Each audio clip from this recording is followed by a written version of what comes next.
నరేష్ అన్న, మీరు అడగండి. గతంలో అయ్యప్ప గురించి మాట్లాడినందుకు మీ మీద చాలా కేసులు అయినాయి. ఈ అఘోరి పోలీసు వాళ్ళని కొడుతూ, పోలీసు వాళ్ళని ఇష్టం ఉన్నట్టు తిడుతూ, తర్వాత అక్కడ మసీదు ఉన్నది, ఆ మసీదును కూల్చేస్తా అని చెప్పేసి చాలా మాటలు మాట్లాడింది, చాలా మందిని తిట్టింది, అవసరమైతే దాడి కూడా చేసింది. అయినా కూడా ఈ లీగల్ వ్యవస్థ, పోలీసు వాళ్ళు ఆమెను ఎందుకు అరెస్ట్ చేస్తలేరు?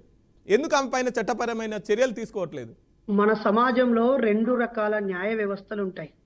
ఒకటేమో బాబాసాహెబ్ అంబేద్కర్ గారు రాసిన రాజ్యాంగం ఆధారంగా, చట్టం ఆధారంగా ఉండే న్యాయ వ్యవస్థ ఒకటైతే, రెండవది ప్రజల్లో కొనసాగేటువంటి సిద్ధాంతాలు, నమ్మకాలు, ఆచారాలు, వ్యవహారాలు, పద్ధతులు.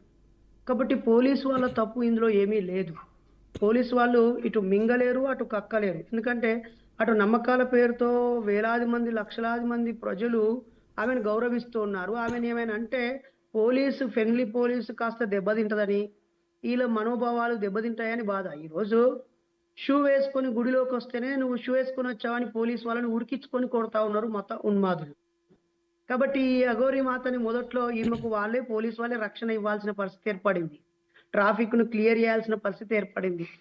అయితే పోలీసు వాళ్ళ చేతిలో ఈమె అఘోరి మాత కాదు, ఈమె ఒక హ్యూమన్ బీయింగ్, ఒక మనిషి. మనిషికి జీవించే హక్కు ఉంది.